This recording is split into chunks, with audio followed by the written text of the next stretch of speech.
ॐ पार्थाय प्रतिबोधितां भगवता नारायणेन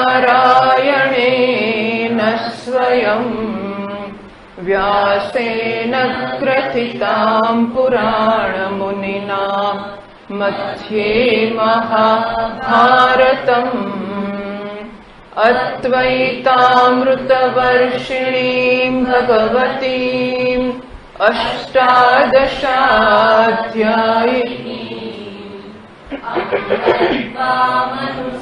दधामि भगवद्गीते भवद्वेषिणी नमोऽस्तु ते व्यासविशालबुद्धे फुल्लारविन्दायतपत्रनेत्र येन त्वया भारततैलपूर्णः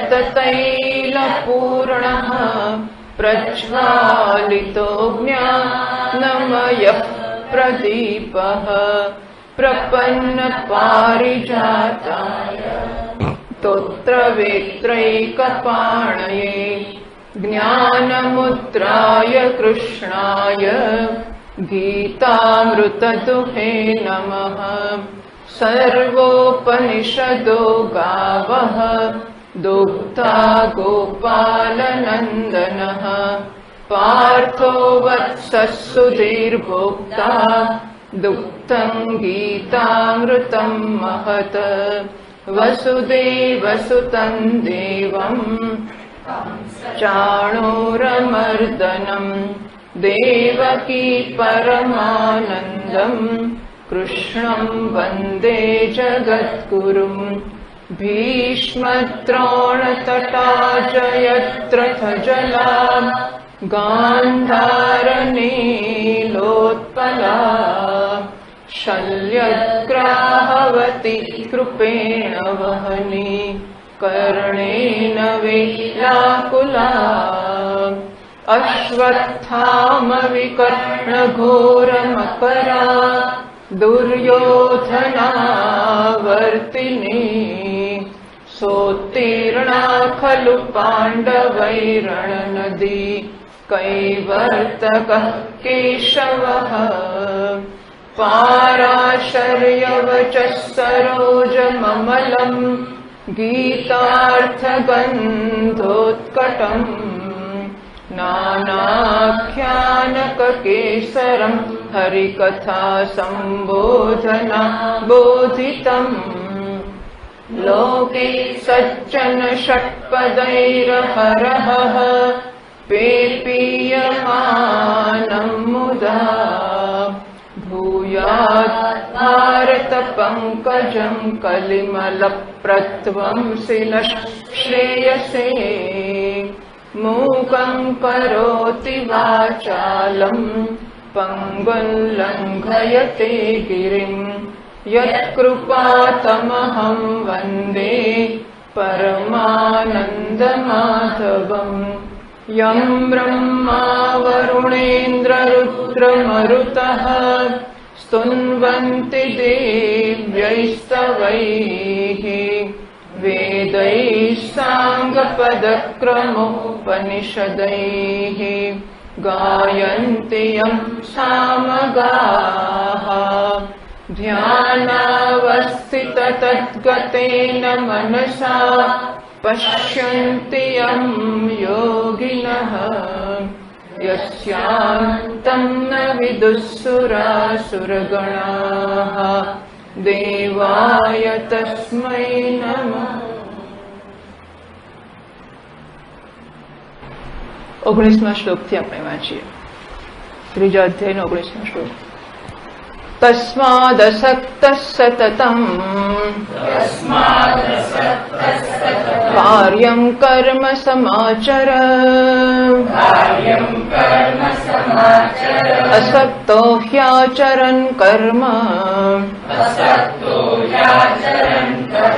परमाप्नोति पूरुषः कर्मणैव हि संसिद्धिम् आस्थिता जनकादयः लोकसंग्रहमेवापि सम्पश्यन् कर्तुमर्हसि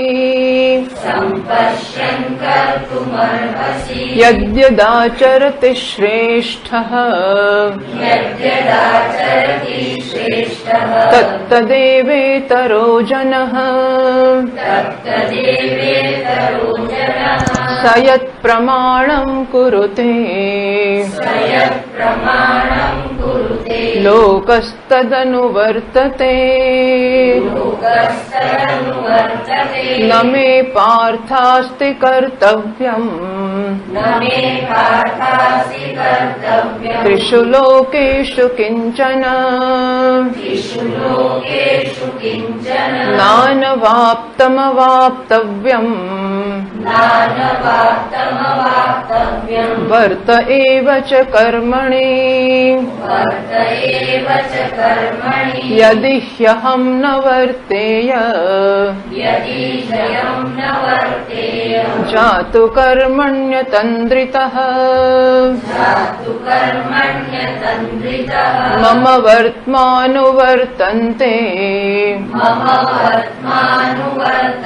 मनुष्याः पार्थ सर्वशः उत्सीदेयुरिमे लोकाः न कुर्यां कर्म चेदहम् संकरस्य च कर्ता स्याम् उपहन्यामि माः प्रजाः सक्ताः कर्मण्य विद्वांसः यथा कुर्वन्ति भारत कुर्याद्विद्वांस्तथा सक्तः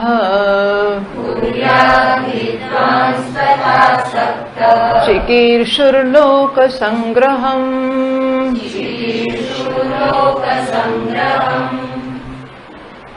મનુષ્ય અજ્ઞાની હોય તો અંતઃકરણ શુદ્ધિ માટે કર્મ કરે,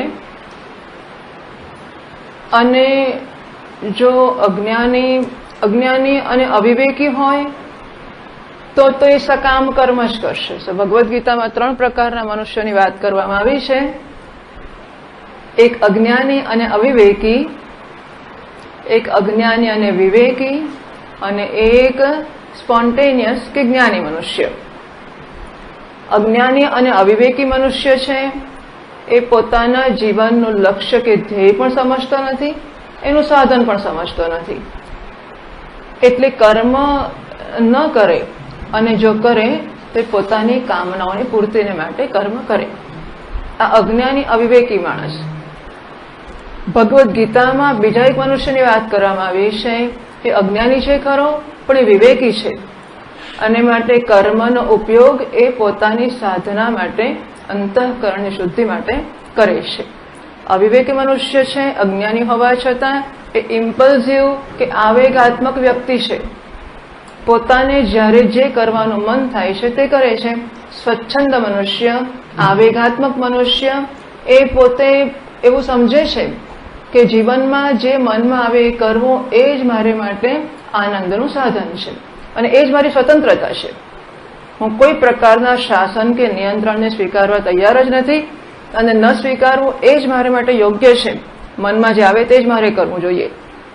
આ સ્વચ્છંદ મનુષ્ય છે, ઇમ્પલ્સિવ કે આવેગાત્મક વ્યક્તિત્વ છે. આપણા શાસ્ત્રોએ કહ્યું, આહાર નિદ્રા ભય મૈથુનમ ચ સામાન્ય મેતત પશુભીર નરાણામ ધર્મો હિ તેષામ અધિકો વિશેષ ધર્મેણ હીનાહ પશુભિ સમાનાહ. ભૂખ લાગે ત્યારે ખાવું, આહાર, ઊંઘ આવે ત્યારે ઊંઘી જવું નિદ્રા, ભય લાગે ત્યારે ભાગી જવું, ભયથી રક્ષણ કરવાની વૃત્તિ ભય, અને પ્રજોત્પત્તિ કરવી, નર અને માદાના ભોગ ભોગવવા મૈથુનમ. આ તો પશુ અને મનુષ્યમાં સમાન જ છે. પશુઓ પણ, પશુ પક્ષી બધા કરે જ છે, અને માણસો પણ આટલું કરે છે. ત્યાં સુધી માણસ પશુની કક્ષામાં કહેવાય. બરાબર. આમ તો વર્ગીકરણમાં પશુ અને વનસ્પતિ, એમાં માણસ પશુમાં આવે છે. એટલે મનુષ્ય પશુ તરીકે વર્ગીકરણ પામ્યો છે. જો એ આહાર, નિદ્રા, ભય અને મૈથુન એટલામાં પોતાના જીવનને વ્યતીત કરે તો એમાંથી ખરેખર એણે માણસ બનવું હોય તેની કઈ વિશેષતા છે? ધર્મો હિ તેષામ અધિકો વિશેષ. ધર્મનું પાલન કરવું એ મનુષ્યની વિશેષતા છે. વિશેષતા એટલે માણસનો માણસપણો છે. એ માણસોમાં વિશેષ છે એવું નહીં. એ માણસ છે, આટલું કરે ત્યારે તે માણસ બને છે કે ધર્મનું પાલન કરે. ધર્મ એટલે શું?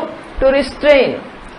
વિષય આવ્યો અને ઇન્દ્રિયને એમાં પ્રવૃત્ત થવાનું મન થાય, એમાં એ જરા સભાન થઈને પોતાની જાતને રોકે કે વિષય તો છે પણ હું એને વશ નહીં થઉં. વિષયમાં વશ રાગ ઇન્દ્રિયસ્ય અર્થે રાગ દ્વેષ વ્યવસ્થિત. ભગવાને ગીતામાં કહ્યું જ છે કે ઇન્દ્રિયોના વિષયોમાં રાગ અને દ્વેષ રહેલા જ છે. એટલે કેટલીક વસ્તુ જુએ ને તરત એને અડકવાનું, લેવાનું, ખાવાનું, સૂંઘવાનું મન થાય જ, સ્વાભાવિક રીતે થાય જ. અને કેટલુંક જુએ એટલે નાકનું ટેરવું ચડી જ જાય, મોઢું ફેરવી લે, આમ જુદી બાજુ જોવા મળે, આવું પણ મન થાય જ. એટલે કેટલીક વસ્તુઓમાં પ્રવૃત્ત થવું અને કેટલીક બાબતોમાંથી નિવૃત્ત થવું, આવી પ્રવૃત્તિ, આવી વૃત્તિ, આવી દાનત, આવું વલણ દરેકે દરેક વ્યક્તિની ઇન્દ્રિયો લઈને જ આવેલી છે. રાગ અને દ્વેષ ઇન્દ્રિયોમાં પોતપોતાના વિષયો માટે રહેલા જ છે. અને એને વશ થવો, એમાં મારે કશું કરવાની જરૂર જ નથી. મારે કશું જ, જેમ ઢાળ ઉપર ગાડી ઊભી હોય અને બ્રેક ના મારી હોય તો ગાડી ઢાળ ઉપર નીચે ચાલવા જ માંડે. પાણી જરાક આમ ઇમ્બેલેન્સ થાય કે ઢાળ તરફ પહેવા જ માંડે. એમાં પાણીએ કશું કરવું જ ના પડે. એવી રીતે ઇન્દ્રિયોને વિષયોમાં જવા માટે કોઈ પ્રકારના મહેનતની જરૂર હોતી જ નથી. ક્યાં જરૂર છે મહેનતની? તયોર વશમ ન આગચ્છેત. તરત ભગવાન લખે છે આવું જ છે એ હું સમજુ છું, પણ એના વશમાં ન આવવું. તયોહો રાગદ્વેષયોહો વશમ ન આગચ્છેત. એ રાગ અને દ્વેષને વશ ન થવું જોઈએ. તૌહિ અસ્ય પરિપંથીનો. આ મુમુક્ષુ માટે કે સાધક માટે એ ધોળા રસ્તે મળીને લૂંટી જનારા લૂંટારાઓ છે. વશમાં થઈ જવાય જ છે એ તો આપણે જાણીએ જ છીએ.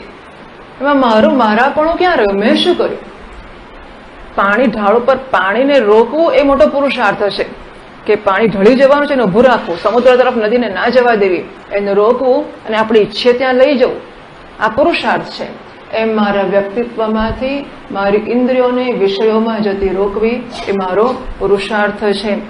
આ બીજા પ્રકારના મનુષ્ય છે જેને આપણે વિવેકાત્મક વ્યક્તિત્વ ઓર ડેલિબરેટ પર્સનાલિટી એવું કહેવા માંગીએ છીએ. ભગવદ્ ગીતાનો બીજો મનુષ્ય છે જેની વાત કરવામાં આવી છે એ આ વિવેકાત્મક વ્યક્તિત્વ ધરાવનારો છે.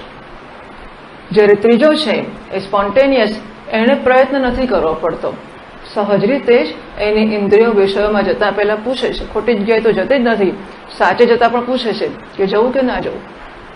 અને જરૂર પડે એની સૂચના આપવામાં આવે તો ખોટી જગ્યાએ જવા પણ તૈયાર છે. જેવી જરૂરિયાત હોય એ પ્રકારે ઇન્દ્રિયો એના વશમાં છે અને પોતાની ઈચ્છા પ્રમાણે ઇન્દ્રિયોનું સારથ્ય કે સંચાલન એ કરી શકે છે.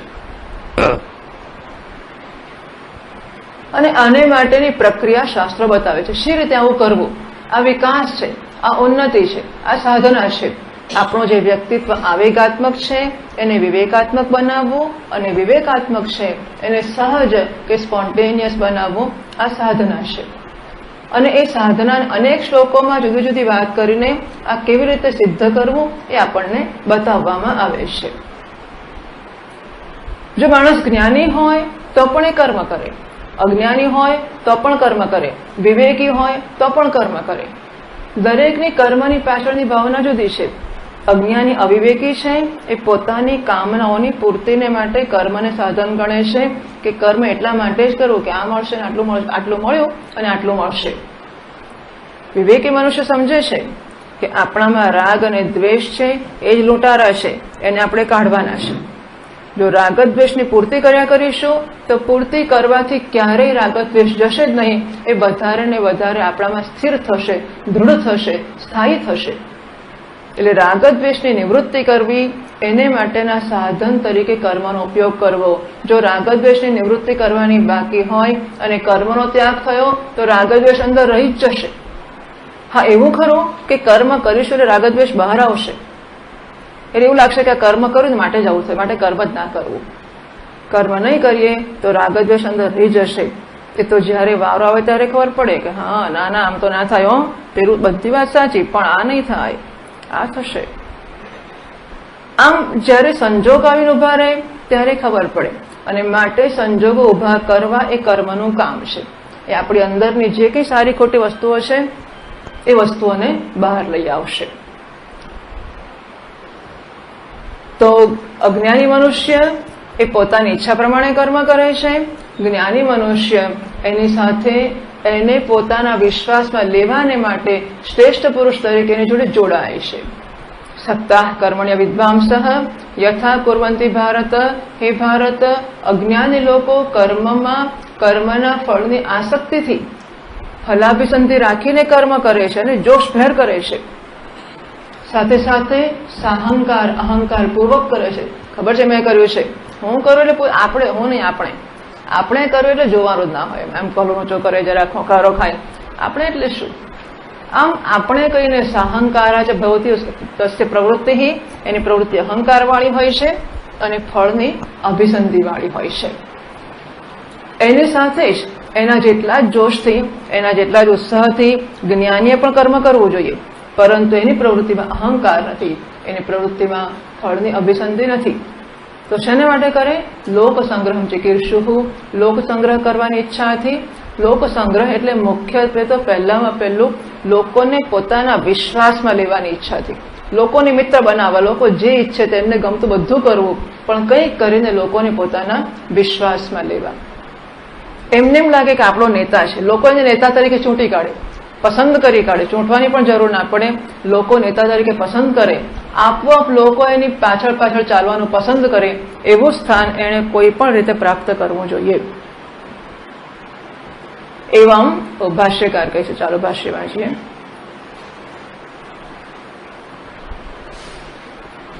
નનુ કર્મ અનુષ્ઠાન નૈવ લોક સંગ્રહ કર્તવ્ય ન તો તત્વજ્ઞાન ઉપદેશ નૈતિકો હેતુ. તો કર્મનું અનુષ્ઠાન કરીને જ લોકોને આપણે સારા માર્ગે જોડવા, તો આપણે ઉપદેશ કરીએ તો ના ચાલે. આપણે બેઠા બેઠા ઉપદેશ કરીએ કે જો ખોટા માર્ગે ના જવું જોઈએ, સાચા માર્ગે જવું જોઈએ, ધર્મનું અનુષ્ઠાન કરવું જોઈએ, અને આપણે એની સાથે સાથે જોડાઈએ ને તો શું ખોટે એવું ચાલે કે ના ચાલે? એને માટે શું કારણ છે? ભાષ્યકાર મહારાજ કહે છે 26મા શ્લોકની પહેલાનું ઉपोद्घात ભાષ્ય. એવમ લોક સંગ્રહમ ચિકીર્ષોઃ મમ આત્મવિદઃ ન કર્તવ્યમ અસ્તિ અન્યસ્ય વા લોક સંગ્રહમ મુક્ત્વા તતઃ તસ્ય આત્મવિદઃ ઇદમ ઉપદિશ્યતે. ભગવાન કહે છે કે આ પ્રકારે હું જે લોક સંગ્રહ કરવા ઈચ્છું છું એવા આત્મજ્ઞાની માટે ન કર્તવ્ય મસ્તી, એને કોઈ કર્તવ્ય તો છે જ નહીં. હું આત્મજ્ઞાની છું અને હું લોકોના કલ્યાણને માટે લોકોને ખોટા માર્ગેથી પાછા વાળવા અને સાચા માર્ગ ઉપર ચડાવવા આ મારું કામ છે. એને માટે જ્યારે હું કર્મ કરી રહ્યો છું ત્યારે મારે માટે ખરેખર કર્તવ્ય તો કોઈ છે જ નહીં. અન્યસ્ય વા લોક સંગ્રહ મુક્ત્વા, લોક સંગ્રહ લોકોનું કલ્યાણ કરવું એ સિવાય મારે માટે અથવા મારા જેવા બીજો જે કોઈ આત્મજ્ઞાની હોય એને માટે પણ લોક સંગ્રહ છોડીને, એટલે કે એના પોતાના સ્વાર્થથી કે પોતાના હેતુની પૂર્તિ માટેનું કોઈ કર્મ છે જ નહીં. એને અંગત રીતે કશું જોઈતું નથી, કર્મ થાય તો પણ કે ના થાય તો પણ. તતઃ તસ્યાત્મવિદમ ઉપદિશ્યતે. આવું જ્યારે છે ત્યારે આત્મજ્ઞાની માટે હવે આ ઉપદેશ આપવામાં આવે છે. 26મા શ્લોકમાં કહે છે ન બુદ્ધિભેદમ જનયેત અજ્ઞાનામ કર્મ સંગિનામ જોષયેત સર્વ કર્માણિ વિદ્વાન યુક્ત સમાચરન કર્મ સંગિનામ અજ્ઞાનામ બુદ્ધિભેદમ ન જનયેત. કર્મમાં જેમની તીવ્ર આસક્તિ છે અને અજ્ઞાનામ જે અજ્ઞાની છે, અજ્ઞાની જ હોય, અજ્ઞાની હોય તો જ કર્મમાં એની આસક્તિ હોય. આપણે કહ્યું કે મુખ્યત્વે આસક્તિ ફળમાં હોય છે. એટલે સૌથી પહેલા તો માણસની આસક્તિ મને શું મળશે એ પરિણામમાં જ હોય. કોઈ પણ મનુષ્ય હોય એની આસક્તિ આમાં મને શું મળશે એમાં હોય. પ્રયોજનમ અનુદ્દેશ્ય ન મંદોપી પ્રવર્તતે. ઓછી બુદ્ધિવાળો માણસ પણ જો એને પ્રયોજન ના દેખાય તો કશું કરે જ નહીં. એટલે જો મનુષ્ય કશું કરે તો આમાંથી શું મળશે એ ગણતરીપૂર્વક જ એ કરતો હોય. શું થાય છે, શરૂઆતમાં એની ઈચ્છા ફળની હોય છે અને ફળને માટે એ કર્મ કરે છે. જેમ કન્યાનું લગ્ન થયું હોય અને સાસરે ગઈ એટલે શરૂઆતમાં અત્યારની નહીં પણ જરાક આગળની પેઢીની કન્યા હોય, અત્યારે તેવી ચિંતા નહીં હોય, પણ થોડાક 5, 15, 25 વર્ષ પહેલાની કન્યા હોય અને એ લગ્ન કરે ત્યારે એની એવી ચિંતા હોય ખરી કે સાસરામાં આપણે જરા સારું સ્થાન પ્રાપ્ત કરવું, આદરવાળું સ્થાન પ્રાપ્ત કરવું, લોકોની પ્રશંસા પ્રાપ્ત કરવી એવું એના મનમાં હોય. એ થોડુંક વધારે કામ કરીને પણ, થોડુંક ઘસાઈને પણ, થોડું જતું કરીને પણ સાસરામાં સાસુ, સસરા, પતિ, દિયર, જેઠ, નણંદ બધાની નજરમાં એ જરા સારી દેખાવાનો પ્રયત્ન કરે. એના સંસ્કાર પણ હોય મા બાપના આપેલા એટલે પણ સેવા કરે, પણ સહેજ આવું પણ હોય એના મનમાં કે કુટુંબમાં હું સારી દેખાઉં, મારા મા બાપ સારા દેખાય કે કન્યા સારા ઘરની આવી છે એટલે બધા આપણી સ્તુતિ કરે સાસરામાં, એવું થવું જોઈએ. એટલે આ ફળની આશાએ મહેનત કરતી હોય. બધાને ખુશ રાખે, સેવા કરે, પ્રેમ કરે, થોડું જતું કરે, થોડું બીજાને આપે, આવું બધું કરે, થોડું વધારાનું કામ કરે, આવું કરે. શરૂઆતમાં એને ફળની આશા છે. હવે થોડાક વર્ષો, 5-25 વર્ષો થાય અને ઘરમાં બરોબર પોતાનું સ્થાન પ્રાપ્ત થઈ ગયું છે. હવે એને એવી જરૂર નથી રહી કે એને લોકોની સ્તુતિ પ્રાપ્ત કરવી, કારણ કે એનું વ્યવસ્થિત સ્થાન એને મોભો પોતાનું ગૌરવ પ્રાપ્ત કર્યું જ છે. એનો લાભ પણ લીધો હોય લોકોએ કે કાકી અથાણું કરી આપો અને કાકી આ કરો, પેલું લોકોને પાપડ વણી આપો, બધું કરાવે અને હોંશે હોંશે કરે.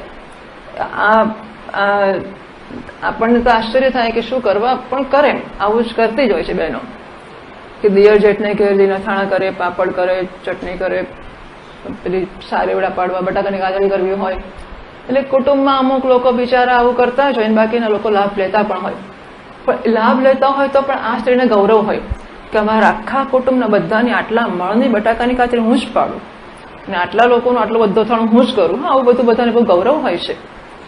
હવે અમુક ઉંમર થઈ અને અમુક મહેનત થઈ પછી ધીમે ધીમે એ વસ્તુ બોજારૂપ જણાવવા માંડે, સમજાય કે વધારે પડતું છે, બહુ મહેનત પડે છે, પહોંચાતું નથી.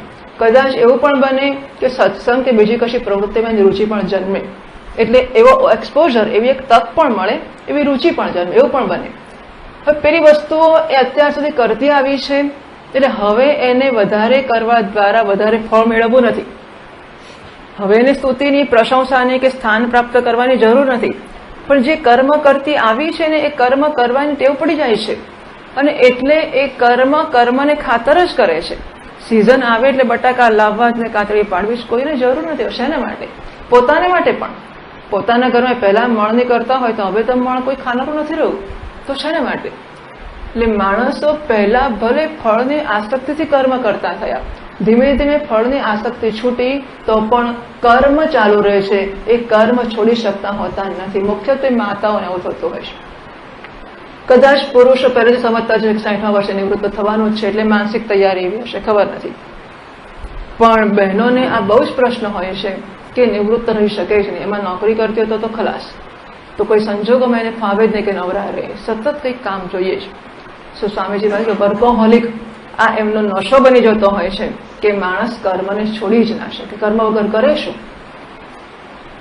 તો આવા જે લોકો છે જે કર્મમાં તીવ્ર આસક્તિ ધરાવે છે અને કર્મને છોડી શકતા જ નથી, એવા મનુષ્યોમાં અજ્ઞાના કર્મ સંગીનામ, અજ્ઞાની છે અને કર્મમાં તીવ્ર આસક્તિ ધરાવે છે.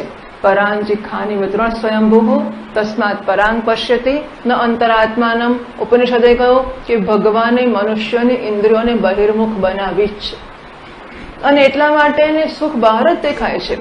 ફળમાં ના દેખાય તો કર્મમાં દેખાય કે આટલું કર્મ કરે ને તો એમ થાય કે મેં કંઈક કર્યું, હું ઉપયોગી છું, હું નકામો નથી. માણસને એમ થાય કે મારે જીવવાનું છે ને માટે કંઈ કામ જ નહીં કરવાનું તો મારું જીવવાનું નિષ્ફળ છે. શું મારે મરવાની રાહ જોઈને જ જીવવાનું, કશું કરવાનું જ નહીં? એટલે હું પણ ઉપયોગી છું, હું પણ જીવવાને લાયક છે એવું સિદ્ધ કરવા માટે પણ એને કંઈક કંઈક કામમાં રહેવું છે, પ્રવૃત્ત રહેવું છે. એટલે કર્મના પ્રત્યે પણ તીવ્ર આસક્તિ હોય છે અને અમુક કર્મ પ્રત્યે વધારે હોય કારણ કે એ કરવાની ટેવ પડી છે. તો આવા જે કર્મની આસક્તિવાળા, ઇન્દ્રિયો પ્રત્યે અત્યંત ઇન્દ્રિયો અને વિષયો પ્રત્યે તીવ્ર આકર્ષણવાળા, પરાચઃ કામાન અનુયંતિ બાલાહ તે મૃત્યુર્યંતિ વિતતસ્ય પાશમ, બધી ઇન્દ્રિયોને વિષયોના ભોગમાં સતત રત રાખ્યા કરનારા છે. ઘણા બધા લોકોને ઓટલા પર બેસવું અને પછી બહેનોની પણ હવે તો ક્લબો ચાલતી હોય ને ઓછી ખબર છે મને તો, પણ બહેનોની ખૂબ પ્રવૃત્તિઓ ચાલતી હોય છે અને કંઈક જુગાર પ્રકારનું પણ ચાલતું હોય છે, જેને ઊંચા સમાજના લોકો કહેવાતા હશે એવી બહેનો ભેગી થઈને અનેક પ્રકારની વસ્તુઓ રમતી પણ હોય છે અને એમાં નાના મોટા પ્રકારનો જુગાર એવું બધું પણ હોય છે. આ પણ એક ટેવ પડી ગઈ. પછી નાનાથી મોટા 60-70 વર્ષ થાય તો પણ ભેગા થઈને સત્સંગમાં ના જાય, ભેગા થઈને આ જ કામ કરે એવી એક ટેવ પડી જાય છે. કર્મ સંગીના, કર્મ અને કર્મના ફળો એની તીવ્ર આસક્તિવાળા લોકો છે, અજ્ઞાની લોકો છે. એમનામાં બુદ્ધિ ભેદમ ન જનયેત, એમની બુદ્ધિમાં ભેદ કે વિખંડન ન જન્માવવું જોઈએ. તો શું કરવું જોઈએ? જોશેત સર્વકર્માણી વિદ્વાન યુક્ત સમાચરણ. વિજ્ઞાની પુરુષ છે એણે દરેકને પોતપોતાના કર્મમાં જોડવા જોઈએ. કોઈક અને કોઈક રીતે એમના કર્મમાંથી એમને ચ્યુત કરી નાખવા કે ભ્રષ્ટ કરી નાખવા એવું એણે ન કરવું જોઈએ. સારી પેઠે એ લોકો જે કરતા હોય એ કરીને એમને જોડે જોડાવવું જોઈએ. ભાષ્યકાર કહે છે બુદ્ધેઃ ભેદઃ બુદ્ધિભેદઃ મયા ઇદં કર્તવ્યમ ભોક્તવ્યમ ચ અસ્ય કર્મણઃ ફલમ ઇતિ નિશ્ચિતરૂપાયાઃ બુદ્ધેઃ.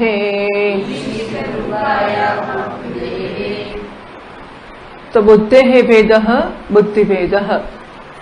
બુદ્ધિનો અર્થ અહીં સમજવો કન્વિક્શન કે શ્રદ્ધા કે દૃઢ માન્યતા કે દૃઢ ખ્યાલ, દૃઢ આગ્રહ. દરેકે દરેક મનુષ્ય જીવે છે ત્યારે હું કોણ છું, હું શેને માટે જન્મ્યો છું, મનુષ્ય તરીકે જીવનમાં મારે શું પ્રાપ્ત કરવાનું છે, મારો સમાજનો શો ઉપયોગ હોઈ શકે, સમાજનો મારે શો ઉપયોગ હોઈ શકે, મારો અને ઈશ્વરનો શો સંબંધ છે, મારો અને બીજા જીવોનો શો સંબંધ છે. આ બધી વસ્તુઓ વિશેના ખ્યાલો દરેક માણસના મનમાં કોઈક અને કોઈક પ્રકારના હોય જ છે. આ બધા ખ્યાલો બહુ દૃઢ હોય છે, એ આગ્રહ બની ગયા હોય છે. એ જ વસ્તુ એની શ્રદ્ધા કે નિષ્ઠા બની હોય છે. કોઈક માણસને લાગે કે મહાત્માની સેવા કરવી જ જોઈએ, તન મન ધન ખર્ચીને જીવવાનો બીજો હેતુ શું છે? કોઈક, બહુ ઓછા, ભાગ્યેશ, પણ કોઈક માણસના મનમાં એવું હોય કે મહાત્માઓની સેવા એને કશું સૂઝ જ ના પડે. શેને માટે કરે છે? પૂછો, નાના છોકરા કરતા હોય મહાત્માઓની સેવા, છેક નાના, હવે તો મોટા થયા, પણ 10 વર્ષ પહેલા ભક્તિ કરતી હશે, શેને માટે કરતી હશે? કે ઋષિ કે મૌલિક પણ આવા તો કેટલા નાના બાળકો જે હશે જે નાના નાના છોકરા છે અને મહાત્માઓની સેવા કરવા લાગી ગયા, એ શેને માટે કર્યું? પૂછવું જોઈએ. એમને ફળની આસક્તિ હતી, કર્મની કશું ખબર જ નથી બસ. પણ કંઈક જેને કારણે એમને જીવનમાં એવી સમજ કે આ કરવું જ જોઈએ. આપણા પૈસા જશે, ખબર ને, પૈસા કંઈ આપણી પાસે બહુ ધનના ઢગલા હોય એવું નહીં, પણ જે પોતાનું હોય ને છાનો માનો કશું, એને એમ થાય કે હું આપી દઉં. એને થાય કે ઘરમાંથી કાઢીને આપું, પણ ઘરમાં બહુ ના ચાલતું હોય તો પોતાનું આપી દેવાનું તો મન થઈ જ જાય કે મારી માને હું વિનંતી કરું કે માં હું આપી દઉં. પછી માં ના કહી શકે કારણ કે જાણે છે કે એનું છે, કેવી રીતે ના પાડે. આમ આવું માણસને મન કેમ થયું? અને શ્રદ્ધા કે નિષ્ઠા, બસ એવું છે જ એના મનમાં. કેટલાકને જેમ આપણે કહ્યું કે કેટલીક સ્ત્રીઓને સાસરામાં જઈને સેવા કરવી જ જોઈએ એવું મન થાય. કેમ એવું થાય ખબર નથી. બસ મોટે ભાગે હિન્દુસ્તાનની કન્યાઓને કે ગુજરાતની કન્યાઓને, આમ તો હિન્દુસ્તાનનો જ આ ધર્મ હોવો જોઈએ, પણ આપણે જાણતા નથી કે બધે હિન્દુસ્તાનમાં આ પ્રકારની માન્યતા કે ભાવના રહી છે કે નહીં. પણ એકંદરે આર્ય કન્યાઓ, આર્ય પત્નીઓ હોય, એમના મનમાં હોય જ કે મારો પતિ પરમેશ્વર છે, મારે એની સેવા કરવી જોઈએ, એને ખુશ કરવો જોઈએ, અને સાસરામાં મારે સુખ રાખવું જોઈએ. જરૂર પડે તો પિયર જવાનું બંધ કરવું, એટલી સુધી આપણી કન્યાઓ તૈયાર હોય. તો સાસરાવાળા ના પાડે કે પિયર નહીં જવાનું, તો નહીં જાઉં, ભાઈને ઘર નહીં જવાનું, નહીં જાઉં, હું સાસરામાં સુખ રાખીશ. અને મૂર્ખ આવું કરાતું હશે કે આપણે મા બાપને ભૂલી જવાના, પણ એને એમાં કશો સંકોચ જ ના હોય. કશો મા બાપ પણ સલાહ આપે કે બેટા સાસરામાં સુખ રાખો ને ત્યાં સુખી રહેજો, કઈ નહીં અમારે ઘર ના બાજે તો ના આવશો, તમે ત્યાં સુખી રહેજો. કન્વિક્શન, એક શ્રદ્ધા, એક નિષ્ઠા કે આમ કરવું જ યોગ્ય છે. કેટલાકને અધ્યયન માટે હોય શોખ કે ભણવું જ જોઈએ. અરે જોડણી લખવામાં સાચો જ લખવો જોઈએ. એ પણ બહુ ઓછા લોકોને હોય છે. મોટા ભાગના લોકોને જે ફાવે તે લખવાનું, જે ફાવે તે બોલવાનું, જે ફાવે તે વાંચવાનું, જે વંચાય તેમાં શું. પેલું હમણાં કે હવે તો શું ચાલતું હશે, છોકરાઓ શું વાંચે છે ખબર નથી, કદાચ કશું નહીં વાંચતા હોય, ટીવી જ જોતા હશે, મોબાઈલ જ ફેરવતા હશે, કમ્પ્યુટર ને આવું બધું જ કરતા હશે. પણ વચ્ચે કંઈક ચંપક નામનું મેગેઝિન, ખબર નહીં શું હતું, માસિક કે કશું ખબર નથી, તો છોકરા એવું વાંચે, મને થાય કે શું વાંચો છો તમે. એ આપણા એને પહેલા થોડુંક હતું, એને પહેલા પેલું મિયા ફુસ્કી ને એવું કંઈક ચાલતું હતું એક જમાનામાં, આપણે છોકરા હોઈશું ત્યારે કદાચ એવું બધું હતું. પણ આ બધી વસ્તુઓમાં અમુક જ વંચાય ને અમુક ના જ વંચાય. મુનશીને આખો વાંચી લેવો જોઈએ, ધૂમકેતુને વાંચી, અમારા જમાનામાં એ સાહિત્યકારો હતા તો સળંગ મુનશી એટલે એથી જેડ બધું વાંચી નાખ્યો, ધૂમકેતુ આખો વાંચી નાખ્યો હોય. અત્યારે હવે આ વસ્તુઓ રહી જ નથી, તો કેમ આપણે શું મુનશી વાંચવાની જરૂર છે? બસ નવનિર્માણનું વેકેશન પડ્યું ને ત્યારે મેં ધૂમકેતુ આખું વાંચી ગયું. શેના માટે? કંઈક કોઈ માણસના મગજમાં એવી નિષ્ઠા કે શ્રદ્ધા, આ સમય બગાડ્યો કહેવાય કે ના કહેવાય? મુનશીનું સાહિત્ય વાંચી કાઢવું એ સમય બગાડ્યો કહેવાય કે ના કહેવાય? અડધા આમ કહેશે, અડધા આમ કહેશે, એવું જ હોય. કારણ કે હવે કેટલાક લોકોને આની જોડે કે લેવા દેવા જાય, એને કોઈ રિસર્ચ કરવી જોઈએ, કોઈને કે સંગીતની સાધના કરવી જોઈએ, કોઈને કે સાહિત્યની કરવી જોઈએ, કોઈને કે ચિત્રની કરવી જોઈએ, કોઈને કોઈ નૃત્યની કરવી જોઈએ. આ પણ થાય કે નૃત્ય કરીને શું કરવાનું, જિંદગીમાં ક્યાં નાચવાના છીએ આપણે? એ વખત બગાડવાની, પૈસા ખર્ચવાની, કેટલી મહેનત કરવાની. કેટલીક જ દીકરીઓ કે કન્યાઓ હશે કે જેને અરંગેત્રણ કર્યા પછી જિંદગી સુધી નૃત્ય કરવાની તક મળતી હશે. મોટા ભાગની બિચારી બાપના પૈસા ખર્ચાવીને પછી તો રસોઈ જ કરતી હશે ને, કોઈ ના કરે, નોકરી કરતી હશે, બીજું શું. એ ક્યાં ગયું નૃત્ય એનું? પણ તો એ શીખવું જ જોઈએ. અને બાપ દાદાએ મચી પડે કે છોકરી પાછળ એટલા પૈસા ખર્ચીને એટલી મહેનત કરી કે શીખવી જ દે. કેમ? ખબર નથી. વાંચવાનો શોખ કેમ છે? ખબર નથી. કોઈને તરવાનો શોખ હોય, સવાર બપોર સાંજ સ્વિમિંગ પુલમાં પહોંચી જ ગયા છે ને તરવા. કેમ? તરવું જ જોઈએ. બીજું કદાચ શું છે, સવાર નદીએ જઈને પડવાની જરૂર છે. બસ આમ માણસોને પોતપોતાના શોખ, કોઈને ખેતી કરવાનું ગમે, ગાર્ડનિંગ ગમે, કોઈને ઝાડ પર ચડવાનું ગમે, કોઈને રમવાનું ગમે, કોઈને કૂદકા મારવાનું ગમે. કેમ આવું ગમે છે? બસ આવી શ્રદ્ધા છે માણસને. કોઈને પિક્ચરો જોવાના ગમે, સવાર બપોર સાંજ જોયા જ કરે. શું જોતા હશે ભગવાન જાણે, પણ જોયા જ કરે. આવો કોઈને પોતાના મા બાપ ભાઈ બહેનોમાં ગમતું હોય કે જઈને ભાઈ બહેનો સાથે ભેગા થવું, મા બાપ સાથે બેસવું, આવું કંઈક. કોઈ દવાખાનામાં સેવા કરવા જાય, કોઈ ઝૂંપડપટ્ટીમાં સેવા કરવા જાય. અને જે માણસ જે કરે છે એની કન્વિક્શન છે, હા, એ સમજે છે કે આ કરવું જ જોઈએ. બધા પૈસા ખર્ચીને, બધી મહેનત કરીને પણ આપણે ઝૂંપડાના લોકોને આપવું જ જોઈએ. કેમ? તો આ કર્મસંગ છે. અજ્ઞાનામ કર્મસંગીનામ બુદ્ધેહે ભેદઃ. બુદ્ધિ એટલે પોતાની નિષ્ઠા, પોતાનું કન્વિક્શન, પોતાની શ્રદ્ધા. અને જે ક્ષણે યોય શ્રદ્ધઃ સ એવ સહ. મનુષ્ય શું છે? એની શ્રદ્ધા એ જ મનુષ્ય છે. મનુષ્ય પોતાની નિષ્ઠા કે પોતાની સમજ એ જ એનું જીવન છે. કોઈને થાય કે સંતાન માટે બધું આપી જ દેવું જોઈએ. કેટલાય મા બાપો, અને અત્યારે જે લગભગ દાદા દાદી થયા હશે કે થવાની તૈયારીમાં હશે, એવા મા બાપો તો આપણે છેતરાતા ઘણા જોયા હશે કે છોકરાના પ્રેમ માટે છોકરાઓ કે એટલે પોતાનું બધું લખીને આપી દે કે આ બધું તમારું, જીવતા પછી છોકરા મા બાપને કાઢી મૂકે. કેટલા દાખલા નથી જોયા આપણે? કેટલાય દાખલા, છતાંય મા બાપ કરે છે. ને આટલું થયા પછી આ તો મેં તો જોયેલી વસ્તુઓ હું કહું છું કે છોકરો હેરાન કરતો હોય ને પડોશી બિચારો દયા ખાઈને પોલીસને બોલાવે કે છોકરો એની માને મારે છે. અને પોલીસ આવીને પૂછે કે તપાસ કરે કે શું છે, કે ના અમારે તો એવું કંઈ થયું જ નથી. હું સાચું જોયેલું કહું છું. એટલે મા બાપને એમ થાય કે ના છોકરાને તો ખુશ રાખવા જોઈએ, છોકરાની સેવા કરવી જ જોઈએ, છોકરા જે કહે તે બધું આપણે એમનું માનવું જશે, છોકરું છે. એટલે મૂર્ખ તમને કાઢી મૂક્યા ને ભૂખ્યા મારે તો કઈ વાંધો નહીં, ભૂખ્યા મરીશું. પૈસા સાચવવા માટે પણ લોકોનો કન્વિક્શન હોય છે, જબરદસ્ત કન્વિક્શન હોય છે. પૈસા માટે પણ વાપરે ના ને ખાય ના ને ખવડાવે ને દાન કરે ને કશું ના કરે, પૈસા તો અડકાય જ ના. એ તો ઊંચા જ નો કરાય, એની વાત નહીં. ફિક્સ તોડાય, દાન આમ ના થાય, પેલાનું પેલું ના થાય. ભેગા કરાય ખરા, કમાવાનું ભેગા કરવાના, વાપરવાના નહીં, એ ખોટી વાત છે. એટલે સાધુ તો આયા કરે કે પૈસા અપાતા હશે, આ વસ્તુઓ ખોટી છે. એટલે આવું મન લોકોને થતું જ હોય છે કે શું કરવું જોઈએ અને શું ના કરવું જોઈએ. તો આ બધા પ્રકારની શ્રદ્ધા, આ પ્રકારના કન્વિક્શન, હવે જે માણસ પૈસાને વરેલો છે એને તમે એકાએક કહો કે છોડ પૈસા, પૈસામાં શું રાખ્યું છે, અક્કલ છે કે નહીં? એટલે સંતાનો માટે પ્રેમ છે, એને કે સંતાનો એટલે શું? એ તો ઠીક છે, હવે એમાં શું, એ તો કેટલાય જન્મે કેટલાય મરી જાય. સસ્યમેવ મર્ત્યઃ પચ્યતે સસ્યમેવ જાયતે પુનઃ. ઘાસના તણખલાને પેલા ધાન્ય ઉગી નીકળે છે, એમ છોકરા જન્મે ને મરે. છોકરા માટે વળી આટલો પ્રેમ છે. છોકરાને કેટલાકને મા બાપ માટે પ્રેમ હોય કે મા બાપની સેવા માટે પોતાનું ગમે તે આપવા તૈયાર હોય. તો આવી જેમની જે નિષ્ઠા કે શ્રદ્ધા છે એમાં ભેદ પાડવો એ યોગ્ય નથી. એ વિદ્વાન પુરુષોએ કે જ્ઞાની પુરુષોએ બુદ્ધિ ભેદમ ન જનયેત. એમને કઈ બુદ્ધિ છે?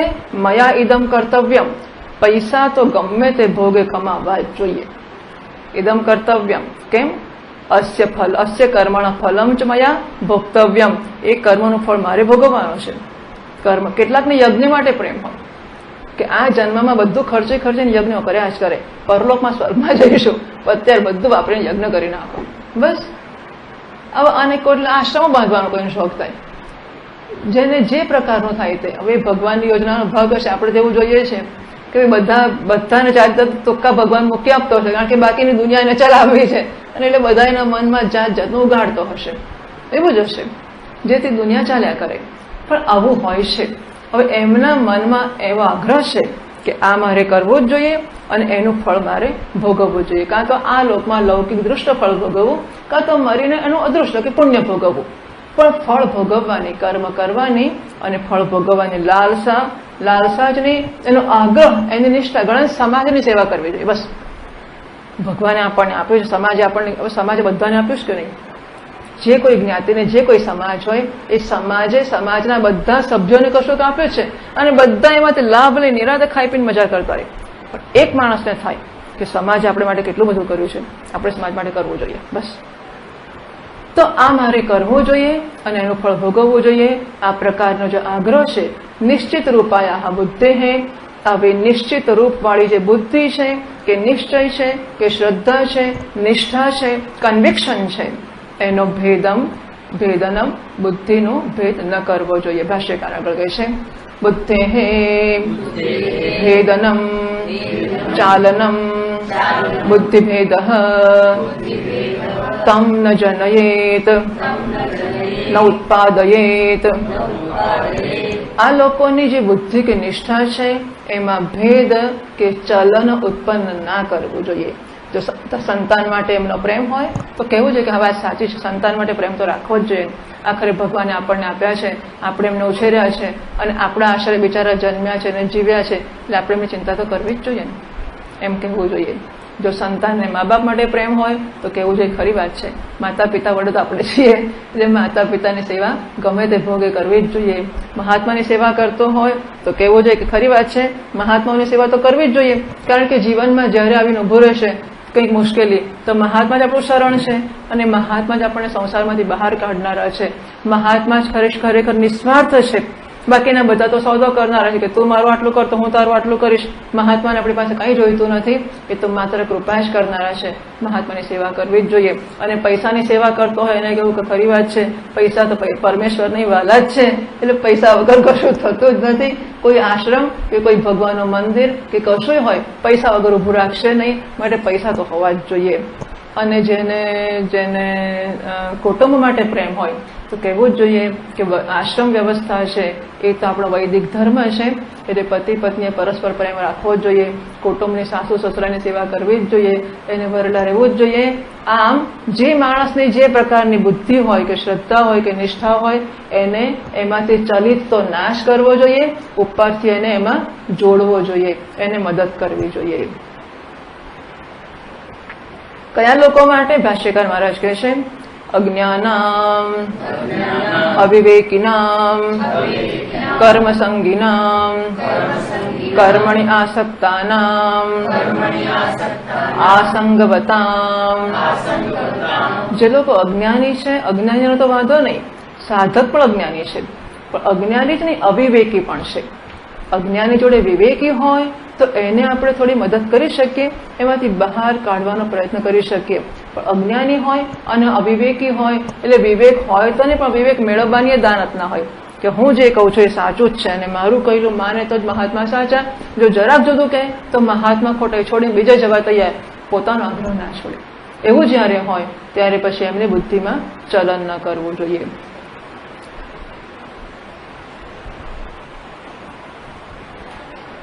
ભેદમ વિચારનમ અકર્તૃ આત્મોપદેશન ન કુર્યાત. આત્મા કરતા છે એવો ઉપદેશ કરીને એમની બુદ્ધિને વિચલિત ન કરવી જોઈએ. અનધિકારીનામ ઉપદેશન બુદ્ધિ વિચારને કૃતે કર્મસુ શ્રદ્ધા નિવૃત્તે હે. હવે શું થાય કે માણસ મા બાપની સેવા કરતો હોય, સંતાનોને પ્રેમ કરતો હોય, પૈસાનું ઉત્પાદન કરતો હોય કે બીજું કંઈક કરતો હોય, એમાં એકાએક આપણે બુદ્ધિને વિચલિત કરી નાખીએ. આત્મા તો અકર્તા છે ને ક્યાં કશું કર્મ છે, કરતા નથી, ભોગતા નથી. કોણ કર્મ કરે છે, કોને માટે કર્મ કરે છે? તો આત્મા છે, તો મુક્ત છે. એવો ઉપદેશ આપીશું તો શું થશે કે કર્મમાં તેની શ્રદ્ધા વિચલિત થશે, જ્ઞાન તો હજુ ઉપજ્યું નથી, તો ઉભયભ્રષ્ટ થઈ જશે અને પછી ક્યાંય નહીં રહે. એ શાસ્ત્રોમાં શ્રદ્ધા નહીં રાખે, મહાત્માઓમાં શ્રદ્ધા નહીં રાખે, જ્ઞાનમાં નહીં રાખે અને અત્યંત ભ્રષ્ટ થઈને પછી એ બધેથી રહી જશે. એના કરતા જ્યાં સુધી એનામાં વિવેક જન્મ્યો નથી, હું તો કહીશ કે આપણામાં શ્રદ્ધા જન્મી નથી, મહાત્મામાં કે શાસ્ત્રોમાં શ્રદ્ધા જન્મી નથી, ત્યાં સુધી તો એ જ્યાં છે ત્યાં એને દ્રઢ કરવો જ જોઈએ. જે દાડે એની મહાત્મામાં એટલી શ્રદ્ધા જન્મે કે હું શું કરું પૂછી શકે, જે દિવસે એવી શ્રદ્ધા જન્મે કે પોતે જે કરે છે એના કરતા પણ મહાત્મા જે કહે છે એ વધારે ઊંચું સ્થાન ધરાવે છે, એટલું સમજે એવું થાય ત્યાં સુધી તો એ જે કરે છે એમાં ટેકો આપવો જ જોઈએ. તું જે કરે બહુ સરસ જ છે, તું સત્સંગ ના કરે નાશ કરવો જોઈએ. સત્સંગમાં શું કરવાનું રાખ્યું છે? એના કરતા સેવા કરે બહુ છે. આટલું આવીને આટલી સેવા કરીને પાછો જા ઘેર જઈને પછી તો પત્ની બાળકો બધાને ખુશ રાખ, બાકી બીજું કશું કરવાની સત્સંગની જરૂર નથી. જ્યાં સુધી એનો વિશ્વાસ જન્મે ને ત્યાં સુધી જે કરતો હોય એને ટેકો આપ્યા જ કરવો જોઈએ. કેમ? અનધિકારીના ઉપદેશન બુદ્ધિ વિચારણે કૃતે. અધિકારી ના હોય અને ઉપદેશ દ્વારા એની બુદ્ધિને વિચલિત કરવામાં આવશે તો એની કર્મમાંથી શ્રદ્ધા જતી રહેશે અને જ્ઞાન ઉત્પન્ન થયું નથી તો ઉભય ભ્રષ્ટત્વ આવી જશે. તથા ચોક્તમ શાસ્ત્રોમાં કહેવામાં આવ્યું છે અજ્ઞસ્ય અર્ધ પ્રબુદ્ધસ્ય સર્વમ બ્રહ્મેત યો વદેત. જે અજ્ઞાની છે અને અધકચરો જ્ઞાની છે એવા માણસને જો આ બધું બ્રહ્મ છે એવો ઉપદેશ આપવામાં આવે તો જે માણસ આવા અનધિકારીને ઉપદેશ આપે છે તે મહાનિરય જાલેશુ સતેન વિનિયોજિત. મોટા નરકની જાળમાં આ માણસ પડે છે. કયો માણસ? પેલો અજ્ઞાની છે નહીં, અજ્ઞાનીને બ્રહ્મનો ઉપદેશ આપનારો જે છે ને એ માણસ મોટા નરકમાં પડે છે. મહાનિરય જાલેશુ સહ તેન વિનિયોજિત. તેને એટલે તે ઉપદેશ દ્વારા જે ઉપદેશ એને આપ્યો કે સર્વમ બ્રહ્મ, બધું બ્રહ્મ છે, એ ઉપદેશ આપવાને કારણે આ મહાત્મા છે એને નરકમાં જવું પડે છે. ટૂંકમાં ખોટી અનધિકાર હોય ત્યાં ઉપદેશ ના આપવો, કારણ કે આ તો બહુ જ મુશ્કેલ છે. સર્વ મિથ્યા છે એવું કહી તો દીધું. પેલાને માટે તો બધા ભોગ માટે પૂરતી ભોગ બુદ્ધિ છે અને માંડુક એટલા માટે માંડુકે કાર્યકા વગેરે અધિકારી વગર ભણાવતા નથી, બારણા બંધ કરીને ભણાવવું એવું લખ્યું છે, બીજાઓને ઉપદેશ ના કરવો. કારણ કે જેને માટે ભોગ સત્ય છે એને કહીશું કે જગત મિથ્યા છે તો કે ભોગ મિથ્યા છે, ભોગ કરવાનો વાંધો શું છે?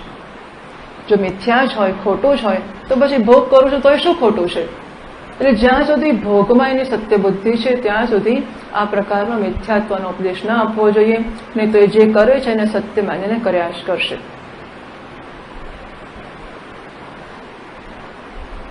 તો શું કરવું જોઈએ? ભાષ્યકાર કહે છે કિંતુ કુર્યાત જોષયેત કારયેત સર્વકર્માણિ વિદ્વાન સ્વયં. પણ શું કરવું જોઈએ કે જોષયેત કારયેત સર્વ. વિદ્વાન જે છે એને ખરેખર આ મનુષ્ય જે કરતો હોય એ કરવામાં એને જોડવો જોઈએ. મને એક આપણા ગુલબાઈ ટેકરા ઉપર એક કાકા રહેતા હતા, એમનું નામ શું હતું, મહાજન બુક ડિપો વાળા કાકા, કોઈ નામ જાણતું હોય તો. અને એ હરિયમ મોટાના ભક્ત હતા. એ કહેતા હતા કે મોટા મારી જોડે પિક્ચર જોવા પણ આવતા હતા. એટલે માણસ ઘણીવાર દુકાન પર જઈને ચા પીતા હોય, જઈને બેસતા હોય, શેને માટે કે આજે હું તારી જોડે પિક્ચર જોવા આવીશ તો કાલે તું મારી જોડે સત્સંગમાં આવીશ. એટલે માણસને વિશ્વાસમાં આ છોકરાઓ કે જે કોઈ ભક્તો હશે, જે કોઈ શરણાગતો હશે, શરણાગત છે ખરો પણ સંસારમાં આસક્ત એટલો જ છે. પણ આસક્ત હોય માટે સાધુ માટે પ્રેમ ના હોય એવું નથી. વિષયો માટે આસક્તિ હોય, બાળકો માટે પ્રેમ હોય, પત્ની માટે, ભોગ માટે, સંસાર માટે, બધા માટેનો પ્રેમ હોય, પણ છતાંય મહાત્મા માટેનો પણ પ્રેમ હોય. આવું બનતું હોય છે. કદાચ મોટા ભાગના કિસ્સાઓ આવા જ હોય છે કે સંસારમાં અને આસક્તિ બધું જાત જાતનું હોય છે, પણ જોડે જોડે મહાત્માને માટે પણ પ્રેમ હોય, શ્રદ્ધા હોય. કદાચ ફળની કામના હોય કે મહાત્માની કૃપાથી ઘરમાં દીકરો થયો, મહાત્માની કૃપાથી નોકરી મળી, મહાત્માની કૃપાથી આપણા ઘરમાં બધું સારું ચાલે છે, પૈસા મળે છે કે સારું વાતાવરણ છે. આવું લાગતું હોય એટલે મહાત્માને માટેની એક પ્રકારની શ્રદ્ધા કે પ્રેમ હોય ખરો. જોડે જોડે એનો ઉપયોગ એને સંસારના સુખ માટે જ કરવાનો હોય. પણ એવું હોય ત્યારે મહાત્માઓ શું કરે તો મહાત્માઓ એમની જે કોઈ ફેક્ટરીમાં ઉદ્ઘાટન કરવા લઈ જાય અને કોઈ ઓફિસમાં ઉદ્ઘાટન કરવા લઈ જાય, મહાત્માઓ શું કામ જાય છે? એમને કે આઈસ્ક્રીમ ખાવાનો રસ નથી. કૃષ્ણાનંદજી મહારાજ ગળ્યું જ નહોતા ખાતા, આઈસ્ક્રીમ કે કશું જ ના ખાય, છતાં કોઈ એની પેલી શું ઓફિસનું ઉદ્ઘાટન કરાવવા લઈ ગયા, આઈસ્ક્રીમ આપે તો એ ખાય. પેલા ચેલાઓ કે સ્વામીજી આઈસ્ક્રીમ નથી ખાતા, સ્વામીજી હું ખાવું છું પણ શું કામ ના પાડો છો? કેમ? એમને કે આઈસ્ક્રીમ નહોતો ખાવો, પણ એટલા માટે કે પેલો ભક્ત લાવ્યો છે, હવે અહીં તમારે માટે બીજી કઈ મીઠાઈઓ બનાવીને લાવે. એની ભાવના છે કે મારે મહાત્માના. એટલે મોટા ભાગે આવું જ હોય. મોટા ભાગના કુટુંબો એવા કેટલાય કુટુંબો હોય છે કે જે કુટુંબો બે પાંદડે થયા હોય મહાત્માના આશીર્વાદથી થયા હોય, એવું એમની શ્રદ્ધા હોય કે મહાત્માએ આશીર્વાદ આપેલો, છોકરાનું લગ્ન થયું, એના આશીર્વાદથી છોકરાને ઘેર છોકરો થયો, એના આશીર્વાદથી નોકરી મળી, એના આશીર્વાદ થયું. અને એટલે પછી દરેક વસ્તુ એ મહાત્માને ઓફર કર્યા કરે. જે કંઈક નવું ઘરમાં કરે એ મહાત્માના ચરણે ધર્યા કરે અને મહાત્મા બધાનો સ્વીકાર કરે છે. મોટા ભાગના મહાત્માઓનો મોટા ભાગનો સમય અને શક્તિ આમાં જ જતા હોય છે. જિજ્ઞાસુઓને ઉપદેશ આપવામાં જેટલો સમય કે શક્તિ જતા હશે એના કરતા અનંત ગણા સમય અને શક્તિ મોટા ભાગના મહાત્માઓના આમાં જ જતા હોય છે. શેને માટે? કારણ કે એમ કરતા કરતા સત્સંગમાં આવતા રહેશે, આશ્રમમાં આવતા રહેશે, મહાત્મા પાસે આવતા રહેશે તો કંઈક તો શ્રવણ કરશે. છેવટે શ્રવણ નહીં કરે તો સેવા કરતા કરતા અંતઃકરણ તો શુદ્ધિ થશે. બહાર આ સમયમાં જો અહીં આવવાનું બંધ કરાવીશું તો ક્લબમાં કે બીજે ક્યાંક તો જવાના જ છે. એટલે સુધી મહાત્માઓની ઉદારતા હોય છે. કોઈક છોકરાને છોકરીના સંબંધની ખબર પડે કે એફેરને આવીને આવું બધું કરે, મહાત્મા કહે છે કે અહીં નહીં જાય તો બે જણા ફિલ્મ જોવા જશે. એના કરતા છો ને બે આશ્રમમાં આવતો તો આશ્રમની સેવા તો કરશે. એટલે કેટલી બધી ઉદારતા હોય છે મહાત્માઓની. આપણે કંઈક આશ્રમની આબરૂનું શું, એને હોડમાં મૂકીને પણ જો સાધકોને કે બહારના લોકોને કંઈક મદદ થતી હોય તો એ કરવા મહાત્મા ઉદારતાપૂર્વક તૈયાર હોય છે. કઈ વાતો નહીં, આપણા વિશે લોકો થોડી આડી અવળી વાતો કરશે, આપણા વિશે કંઈક જાત જાતનું જે થશે તે, પણ એમ કરીને પણ કોઈક રીતે સાધકોને મદદ કરવી. એટલે જોશયે એમને અજ્ઞાની લોકો હોય એમને એમની પ્રવૃત્તિમાં જોડાવવું. એમનામાં બુદ્ધિભેદ તો ના જન્માવો કે મૂર્ખ સંન્યાસી નહીં લઈ જવાય. શું સમજે તારા મનમાં કે સ્વામીજી તારી ઓફિસમાં આવશે, લિફ્ટમાં બેસશે, તારી ખુરશી પર બેસશે? પણ એવું કરવાને બદલે જવું, એને આશીર્વાદ આપવા, ખુશ થવું અને કેવું કે તારા સંસારમાં સુખી થા. ભલે ને જે કરતો હોય તે એની શ્રદ્ધા ચાલુ રહેશે. સૌથી મહત્વની વસ્તુ એ છે કે મહાત્મા માટેની કે મહાત્મા એટલે શાસ્ત્રો માટેની, ધર્મ માટેની એની શ્રદ્ધા રહેશે. આજે નહીં તો કાલે પણ એ એમની પાસે આવશે અને આ જન્મે નહીં તો આવતે જન્મે, નહીં તો પછી ના જન્મે. આ નકામો તો નહીં જાય. મહાત્માને કરેલો પ્રેમ ક્યારેય નકામો નહીં જાય.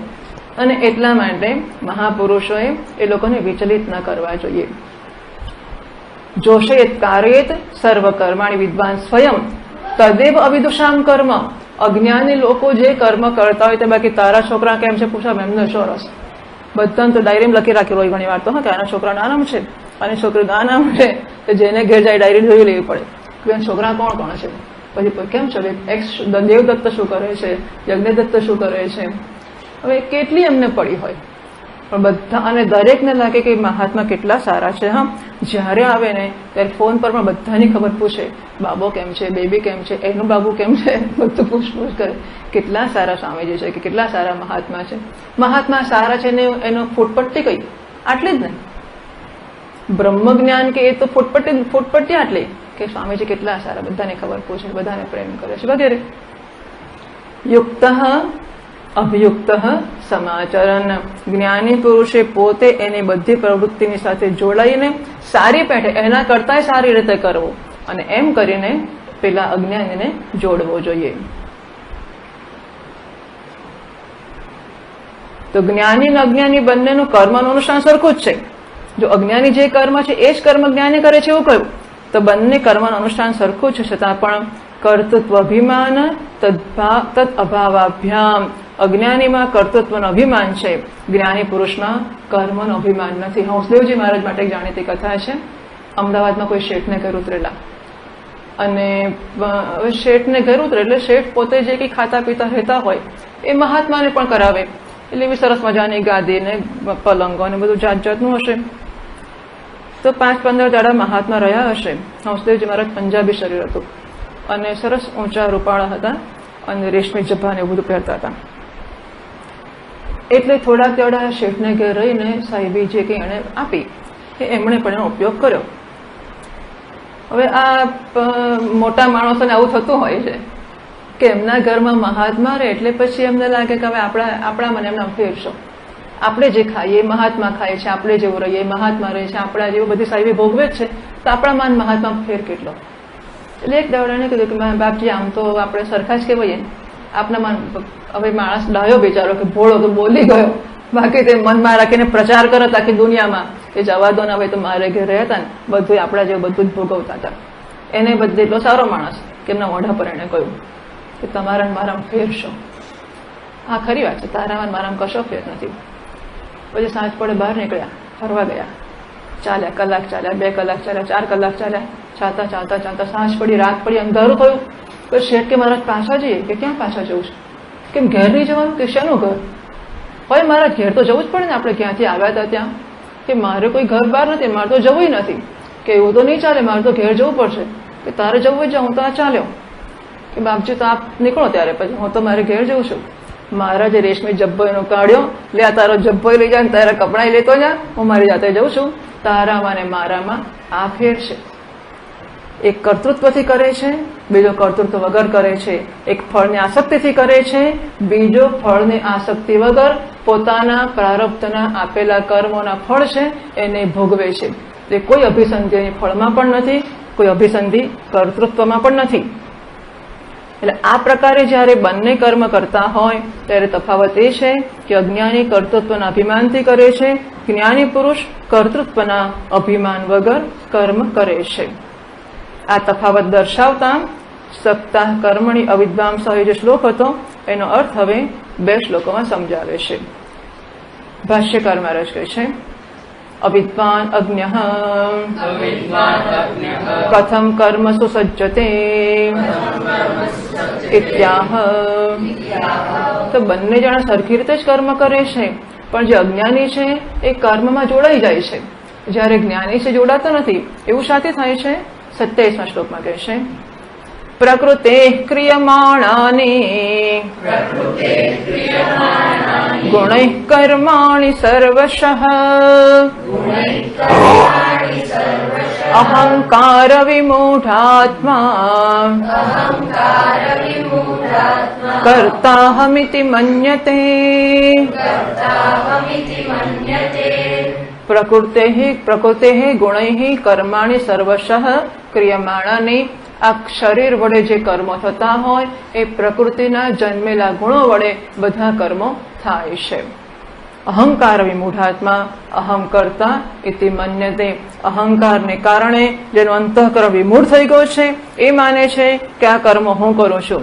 બાકી કર્મ તો આ શરીર વડે, શરીરના પ્રકૃતિના ગુણો વડે, સત્વ, રજસ અને તમસ, એ ગુણોનો બનેલો કાર્યકરણ સંઘાત, એના વડે જ આ બધા કર્મો થતા હોય છે. ભાષ્યકાર મહારાજ કહે છે, પ્રકૃતેઃ પ્રકૃતિઃ પ્રધાનમ સત્વરજસ્તમસામ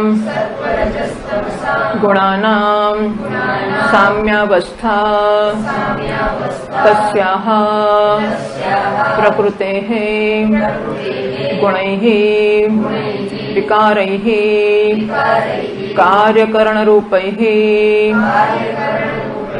ક્રિયમાણાનિ કર્માણિ લૌકિકાનિ શાસ્ત્રીયાણિ ચ. તો પ્રકૃતિના ગુણો, એમાં પ્રકૃતિ એટલે પ્રધાનમ, અને પ્રધાન એટલે સત્વ, રજસ, તમસ, આ ગુણોની સામ્યાવસ્થા છે, એને પ્રકૃતિ કે પ્રધાન કહેવામાં આવે છે. તસ્યાઃ પ્રકૃતેઃ ગુણૈઃ, પ્રકૃતિના ગુણો સત્વ, રજસ અને તમસ, એ ગુણોના વિકારો, એમાંથી આ કાર્યકરણ સંઘાત બન્યો. તો શરીર આપણું સ્થૂળ શરીર છે, એ તમો ત્રણ ગુણોની, તમસ પ્રકૃતિના તમો ગુણમાંથી શરીરની ઉત્પત્તિ થઈ, રજોગુણમાંથી કર્મેન્દ્રિયોની ઉત્પત્તિ થઈ, અને સત્વ ગુણમાંથી જ્ઞાનેન્દ્રિયો અને અંતઃકરણની ઉત્પત્તિ થઈ. આમ ત્રણ ગુણોના વિકારો દ્વારા શરીર, ઇન્દ્રિયો અને અંતઃકરણની ઉત્પત્તિ થઈ. કાર્યકરણ સંઘાતમાં કાર્ય એટલે શરીર અને કરણ એટલે ઇન્દ્રિયો વત્તા અંતઃકરણ, એને કરણ કહેવામાં આવે છે. તો કાર્યકરણ રૂપૈઃ એટલે પ્રકૃતિના ગુણો એટલે કે પ્રકૃતિના વિકારો, વિકારો એટલે આપણું શરીર, ઇન્દ્રિયો, અંતઃકરણ રૂપી સંઘાત, એના દ્વારા કર્મ કરવામાં આવે છે. હવે આ વસ્તુ હોય અને આને આમ પકડે, એમાં મેં કશું કર્યું ખરું કે નહીં? આ પેપર ક્લિપ છે, એ રૂબાલને પકડે, એમાં મેં કશું કર્યું ખરું કે નહીં? હું ના કર્યું જાતે, હા, ધારો કે આમ ખુલી ગઈ કોઈક રીતે અને અંદર પકડાઈ ગયું, અત્યારે તો હું કરું છું, પણ માનો કે મેં નથી કર્યું. આ પંખો ફરે છે અને પંખામાં ચકલી આવી ગઈ અને ચકલી મરી ગઈ, તો મેં કશું કર્યું ખરું કે નહીં? બરાબર. તો એવી રીતે આ હાથ છે, એ હાથથી કોઈકને તમાચો મરાઈ જાય, હાથ કોઈને તમાચો મારે, એમાં મેં કશું કર્યું કે નહીં? હાથ કોઈને મદદ કરે, કોઈકને જમાડે, એમાં મેં કંઈ કર્યું કે નહીં? હાથમાં ને પંખામાં કોઈ સામ્ય ખરું કે હાથમાં ને પંખામાં કોઈ તફાવત ખરો? પ્રશ્ન તો પૂછાય ને કે પંખો ને હાથ સરખા હોય, તો પંખો ને હાથ એને સરખા કહેવાય કે ના કહેવાય? ના કહેવાય. કેમ ના કહેવાય?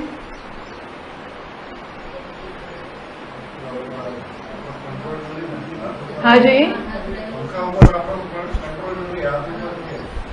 હાથ ઉપર કંટ્રોલ છે ને પંખા ઉપર નથી. પછી બીજું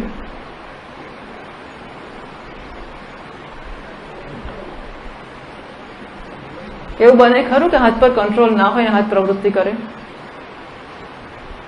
બને? ક્યારે બને?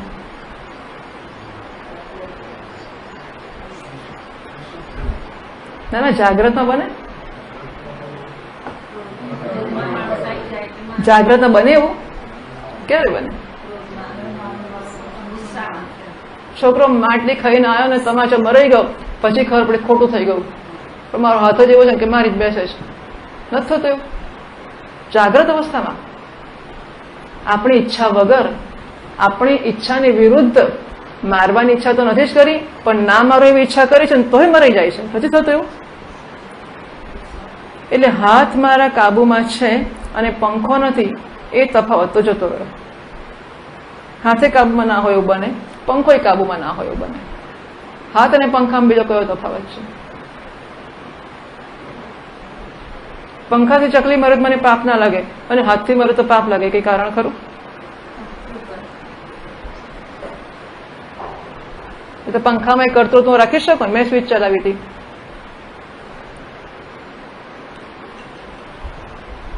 પંખો શેનો બન્યો છે? આકાશ, વાયુ, અગ્નિ, જળ, પૃથ્વી, 5 તત્વનો. હાથ શેનો બન્યો છે? આકાશ, વાયુ, અગ્નિ, જળ, પૃથ્વી. પંખો દેખાય છે? હાથ દેખાય છે? જે દેખાય તે જળ હોય કે ચેતન હોય? યદૃશ્યમ તજ્જડમ એવો સિદ્ધાંત છે. યદૃશ્યમ તજ્જડમ. પંખો દેખાય છે માટે જડ છે, હાથ દેખાય છે માટે છે કે નથી?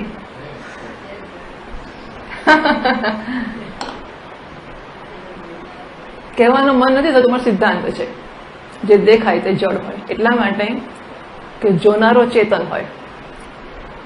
ચેતન જો જોનારો હોય તો હું બોલનાર હોઉં તો હું સાંભળનાર તો ના છું ને, મારા સિવાયનું કોઈ સાંભળનાર હોય. ચેતન જો જોવા બેઠો હોય તો જે જોવાતો હોય એ ચેતન હોય કે જડ હોય? ચેતન એક જ હોય. એટલા માટે સિદ્ધાંતમાં યદૃશ્યમ તજ્જડમ તદ્દુઃખાત્મકમ તસ્માત હેયમ. જે દૃશ્ય હોય એ જડ હોય, જડ હોય એ દુઃખ આપનારું જ હોય, દુઃખ આપનારું હોય એ ત્યાગને યોગ્ય હોય. તસ્માત હેયમ એ ત્યાગને યોગ્ય છે. એટલે કે પંખામાં અને હાથમાં કોઈ તાત્વિક તફાવત ખરો? સ્વરૂપનો, એનું જે સ્વરૂપ છે એ આનું સ્વરૂપ છે. એ શબ્દ સ્પર્શ રૂપ રસગંધ ધરાવે છે, આ પણ શબ્દ સ્પર્શ રૂપ રસગંધ ધરાવે છે. હવે જો પંખો ચકલીને મારી નાખે એનું પાપ મને ના લાગે તો હાથ ચકલીને મારી નાખે એનું પાપ મને શા માટે લાગવું જોઈએ? પંખો આપણને પવન નાખે તેને પુણ્ય થાય કે નહીં? પંખો આપણને પવન નાખે તો આપણને પુણ્ય થાય કે નહીં? તો હું કોઈને આમ ફૂંક મારું ને પંખો નાખું તો મને પુણ્ય થાય કે ના થાય? એકવાર નક્કી કર્યું કે પંખામાં અને આ સંઘાતમાં સ્વરૂપથી ફેર નથી, એ પણ 5 ભૂતનું બન્યું છે, આ પણ 5 ભૂતનું બન્યું છે, પણ દૃશ્ય છે, આ પણ દૃશ્ય છે. તો પછી એના કરવાથી પાપ પુણ્ય મને ના થાય તો આના કરવાથી પાપ પુણ્ય મને શા માટે થાય? આ સિદ્ધાંત છે. છતાં હું કહું છું કે મને થાય એ મારી આસક્તિ છે. નાશ થવો જોઈએ. આ સંઘાત નારાયણ આપેલો છે અને એ સંઘાત જેમ કે સાયકલ ચલાવતો હું ઘરમાં બેઠો હોઉં, એ મારા ઘરનું આમ શેડ બહાર નીકળતો હોય અને કોઈ કૂતરા બિલાડાને એમાં આશરો મળતો હોય અને છાંયડો મળતો હોય તો મેં છાંયડો આપ્યાનું પુણ્ય હું લઈ શકું? લેનારા લઈ જુદી વાત છે. એવી રીતે આ ઘર છે એમાં હું રહેનારો છું. આ હું નથી, હું તો આ ઘરમાં રહેનારો ચેતન છું. આ જડ છે. ચેતન ઘરમાં કોઈ ચેતન રહે ખરો? જડ ઘરમાં ચેતન રહે ને, બરાબર ને? તો આ તો ઘર છે મારું. નવદ્વારે પૂરે દેહી નૈવ કુર્વન કાર્યન અજમ એકાદશ દ્વારમ અજસ્યા વક્ર ચેતસઃ. આ તો એકાદશ દ્વાર વાળું ઘર છે, આ નવદ્વાર વાળું ઘર છે, એની અંદર હું રહેનારો છું. એવું તો શાસ્ત્રોએ વારંવાર કહ્યું છે.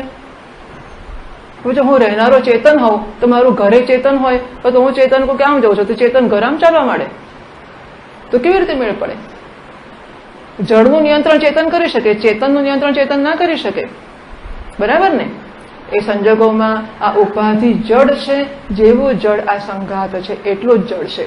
અને એટલા માટે ઉપાધિ વડે કે શરીર વડે કે ઇન્દ્રિયો વડે કે અંતઃકરણ વડે થતા કોઈ પણ કાર્યમાં મારું કોઈ કર્તૃત્વ કે મારી જવાબદારી ના હોઈ શકે. આમ છતાં જો હું કહું કે હું કરું છું તો એ કેવળ અને કેવળ મારો અહંકાર છે કે મારું અભિમાન છે. જેમ મારા ઘરના પંખાથી કોઈને પવન લાગે હું ભાડું માંગુ એનું, કેમ? મારો પંખો છે, મેં તારી સેવા કરીને ભાડું આપવું પડશે. આમ મારા ઘરના પંખાથી કોઈને તાપ લાગે, કોઈને પવન લાગે કે કોઈ ચકલી મરી જાય તો એના પાપ પુણ્ય હું સ્વીકારી લઉં. એની જેમ આ શરીરે કરેલા પાપ પુણ્ય હું સ્વીકારી શકું છું. જો પંખાએ કરેલા પાપ પુણ્ય લેવામાં મને ખોટું લાગતું હોય તો શરીરના કરેલા પાપ પુણ્ય હું કેવી રીતે લઈ શકું કે આ મેં કર્યું છે? જો હું પુણ્ય લેતો હોઉં કે પુણ્ય મેં કર્યું તો મારે પાપ અવશ્ય સ્વીકારવું પડે. જો આ શરીરથી કોઈકનું દાન થયું, કોઈકને કોઈને માટે ધર્મ થયો, કોઈની પૂજા થઈ, કોઈનું સારું થયું અને હું કહું કે મેં કર્યું છે તો જરૂર એ શરીરથી થતા જે પાપ કે અપકર્મ કે દુષ્કર્મ છે એનું પણ ફળ મારે સ્વીકારવું જ પડશે. અને પુનર્જન્મનું કે જન્મો જન્મનું કારણ હોય તો એક અને એક માત્ર આટલું જ છે કે શરીર જે કરે છે એમાં હું તાદાત્મ્ય કરું છું. જેવી રીતે પંખાના પ્રવૃત્તિમાં મારું તાદાત્મ્ય હોવાનું કોઈ કારણ જ નથી, એવી રીતે શરીરના થતા કર્મમાં તાદાત્મ્ય ધરાવવાને માટેનું કોઈ કારણ છે જ નહીં, અને છતાં પણ પ્રકૃતે ક્રિયમાણાની ગુણૈ કર્માણી સર્વશઃ પ્રકૃતે ગુણૈ વિકારૈ કાર્યકરણ રૂપૈ કર્માણી ક્રિયમાણાની. બધા કર્મો થાય છે એ કેવળ આ શરીર વડે જ થતા હોય છે. કર્માણી કયા? લૌકિક અને શાસ્ત્રીય. લૌકિક કર્મો હશે, પણ વૈદિક કર્મો હું કરતો હોઉં, જપ તપ ને પૂજા ને દાન ને એવું બધું કરું, એ કર્મો પણ મારા વડે થતા નથી, એ પણ ઉપાધિ વડે કે શરીર વડે જ થનારા કર્મો છે. સર્વશઃ સર્વ પ્રકારૈ, બધા જ કર્મ બધી જ રીતે એ કેવળ ઉપાધિ વડે થાય છે. એમાં અજ્ઞાની માણસ શું કરે છે? ભાષ્યકાર આગળ કહે છે, અહંકાર વિમૂઢ આત્મા કાર્યકરણ સંઘાતે આત્મ પ્રત્યય અહંકાર તેન વિવિધમ નાનાવિધમ મૂઢ આત્મા અંતઃકરણમ યસ્ય સોયમ કાર્યકરણ ધર્મ. બધા કર્મો જ્યારે ઉપાધિ વડે કે શરીર વડે થાય છે કે કાર્યકરણ સંઘાત વડે થાય છે, ત્યારે અહંકાર વિમૂઢાત્મા, એટલે કે આ સંઘાતમાં એ હું છું એવી બુદ્ધિ જે ધરાવે છે. જેમ દીકરો પરીક્ષામાં પહેલો નંબર લઈ આવે અને બાપની છાતી ફૂલે કે નહીં, એને જોઈને મતલબ કે આજે કંઈક થયું છે, આ કંઈક સરસ લાગે છે, સારા સમાચાર લાગે છે, આજ તમે મૂડમાં છો, તમે પ્રસન્ન છો, તમે બધાને આઈસ્ક્રીમ વેચો છો, શું છે તમે કંઈક, અરે પહેલો નંબર આવી ગયો. તમે પરીક્ષા આપી હતી? એને મેં નહીં, કોણે આપી હતી? મારા દીકરાએ આપી હતી. હા, પહેલો નંબર કોણ? દીકરાનો પહેલો નંબર આવ્યો. તો તમારી છાતી કેમ ફૂલીશ? મારો દીકરો એટલે હું જ કહેવું, બરાબર? દીકરામાં અહમ બુદ્ધિ કરીને આપણે જાણીએ છીએ કે દીકરો હું નથી, એ છતાં પણ દીકરાના પરીક્ષામાં પાસ થવા સાથે તાદાત્મ્ય કરીને આપણે પણ એટલી ખુશી અનુભવીએ છીએ. એટલે આપણને અનુભવ છે કે જે વસ્તુ હું નથી એ સ્પષ્ટ જાણીએ છીએ, છતાં પણ એની સાથે તાદાત્મ્ય કરીને એના સુખ દુઃખમાં આપણે અહમ બુદ્ધિ કરીને આપણે સુખી દુઃખી થઈએ છીએ. જેમ કે મેં સાડી પહેરી હોય, મારી સાડી બહુ સુંદર છે અને સાડીથી મારો વટ પડે છે. હવે રસ્તામાં જતા ક્યાંક કાદવ લાગ્યો, હવે કાદવવાળી સાડી પહેરીને લગ્નમાં જવાય કે ના જવાય? મોડું થાય તો થાય, પણ ગાડીનું પેટ્રોલનું ભાડું ચડશે તો ચડશે, પણ પાછા જઈને સાડી બદલીને જ જવાય જ નહીં. કેમ? કાદવવાળી સાડી પહેરીને લગ્નમાં કેમ ના જવાય? ખરાબ દેખાય. કોનું ખરાબ દેખાય? સાડી ખરાબ થઈ છે ને, મારે શું? ખરાબ તો સાડી થઈ છે ને. સાડી હું છું કે નથી એ તો નિશ્ચય છે ને. સાડી હું નથી તો સ્પષ્ટ જ છે આપણને, એમાં કોઈને ભ્રાંતિ થતી નથી કે સાડી જોઈ વિચારી જવું કે સાડી હું ખરો કે નહીં. સાડી હું નથી એ નક્કી છે, છતાં સાડીનો વટ પડે એટલે મારો તો 25-50 હજાર કે લાખોની સાડી આવતી હશે હવે તો 1 લાખ રૂપિયાની સાડી માણસ શું કામ સાડીનો વટ પાડવા પહેરે? લાખો રૂપિયાની સાડી માણસ કે હજારો રૂપિયાના બૂટ પહેરે. સાડી જવા દો, હજારો રૂપિયાની કિંમતના બૂટ પહેરે માણસ. શેને માટે? બૂટનો વટ પાડવા માટે. મારો વટ પાડવા ને, આપણો વટ પડે છે તો બૂટ હું થઈ ગયો કે નહીં? સાડીના વટથી મારો વટ પડતો હોય તો સાડીમાં અહમ બુદ્ધિ થઈ કે ના થઈ? ફાટેલી સાડી પહેરીને ના જવાય, કેવું લાગે આપણું? કારણ કે સાડી ફાટેલી છે તો એવું દેખાય જાણે કે મારો યશ ફાટી ગયો, મારથી ના પહેરે એવું. કેવું લાગે આપણું? લોકો કેવી વાત કરે? એટલે સાડીની વાત કરશે એમાં આપણે શું છે? સાડી તો આપણી જ વાત થાય. તો જુઓ, જે વસ્તુ હું નથી એમાં અહમ બુદ્ધિ કરીને એના યશ અપયશ કે એના સારા ખોટાને આપણે આપણું સારું ખોટું માનવા માટે ટેવાયેલા છીએ. એટલે એવું નથી કે આપણે એવું તો થતું હશે કોઈ દિવસ કે હું નથી એમાં હું બુદ્ધિ થાય. જેવી રીતે દીકરો હું નથી એમાં હું બુદ્ધિ કરીને એના ગુણદોષનો આરોપ આપણા ઉપર થાય છે, જેવી રીતે સાડી હું નથી એ સાડીમાં અહમ બુદ્ધિ કરીને સાડીના ગુણદોષનો આરોપ આપણા ઉપર થાય છે, એવી જ રીતે આ સંઘાત, કાર્યકરણ સંઘાત જે હું નથી એમાં અહમ બુદ્ધિ કરીને એના ગુણદોષનો આરોપ મારા ઉપર થાય છે.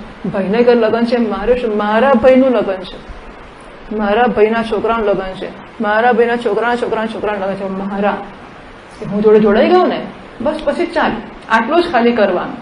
જેને આપણે સમજવા જેવું છે કોઈએ મારી પાસે કશું કરાવવું હોય તો આટલું જ એણે કરવાનું કે કોઈક રીતે એણે મારું તાદાદ એમાં કરાવી દેવાનું. તમારું સારું દેખાશે કે તમારું ખરાબ દેખાશે એટલું જોડી આપે એટલે હું કરવા જ માંડું, બીજું કશું કરવું જ ના પડે. તમારા સંતાનને ઘેર, તમારા શિષ્યને ઘેર કે તમારા ગુરુજીને આવું થતું હોય તમારે ના જવું પડે, તરત પેલા ચાવી આપી આમ ઉઠે દોડવા જ માંડશે. આપણામાં એ આવડો થવી જોઈએ કે એના હું જોડે વસ્તુને જોડી આપીએ અને એનું કરી આપીએ, એ માણસ એની જાતે કામ કરશે. સો અહંકાર વિમૂઢ આત્મા, અહંકારને કારણે આત્મા એટલે કે અંતઃકરણ જેનું મૂળ થઈ ગયું છે એવા જે લોકો છે એ કાર્યકરણ સંઘાતે. અહંકાર કોને કહેવાય? જો આપણે ભાષા, ગુજરાતી ભાષામાં અહંકાર એટલે માણસ અભિમાની હોય, ઉદ્ધત હોય. કેમ? હું કોઈ સમજ નથી પડતી, હું એટલે કોણ, મારી જગ્યા કરી આપવી જોઈએ, હું આવું એટલે મારે માટે બધા ઉભા થઈને મને આવો કહેવું જોઈએ. આવો જે વર્તન કરીએ છીએ ને અહંકાર કહીએ છીએ ગુજરાતીમાં. અહીં અહંકાર પારિભાષિક શબ્દ છે. અહંકાર એટલે કાર્યકરણ સંઘાતે આત્મ પ્રત્યય અહંકાર. આ ઉપાધિને હું કેવી એનું નામ અહંકાર. બીજા શબ્દોમાં મહાત્માઓ કહે છે કે અહમ જે આકાર વગરનો છે એને આકાર આપવો એનું નામ અહંકાર. આકાર વગરના અહંકારને માણસનો આકાર આપ્યો ને આપણે, હું સ્ત્રી છું, હું પુરુષ છું, હું વિદ્વાન છું, મારી ઓછી બુદ્ધિ છે, હું કાળો છું, હું ગોરો છું, તો ચોક્કસ ગુણ કે ચોક્કસ આકાર આપણે અહંકારને આપ્યા, અહમને આપ્યા, જે નામરૂપ ગુણ વગરનો હતો એને આપણે અહંકાર એમ કહીએ છીએ. આ અહંકારને કારણે વિવિધમ નાનાવિધમ મૂઢ એટલે અનેક પ્રકારથી જેનો આત્મા કે અંતઃકરણ મૂળ થઈ ગયું છે. હવે રોજ ને રોજ અનેક પ્રકારના વસ્ત્રો ધારણ કરે, એના આધારે પોતાને મૂલવે, અરીસાઓમાં ચારે બાજુ જોયા કરે કેવો વટ પડે છે આપણો, વાહ કેવું પડે, હા ખરેખર સાડી છે તો સરસ, ભલે પૈસા થયા જોડા, થોડું દેવું પણ થયું પણ વસૂલ છે, પટ તો પડશે જ આપણો. એટલે આમ ચારે વિવિધ અનેક પ્રકારથી મૂળ.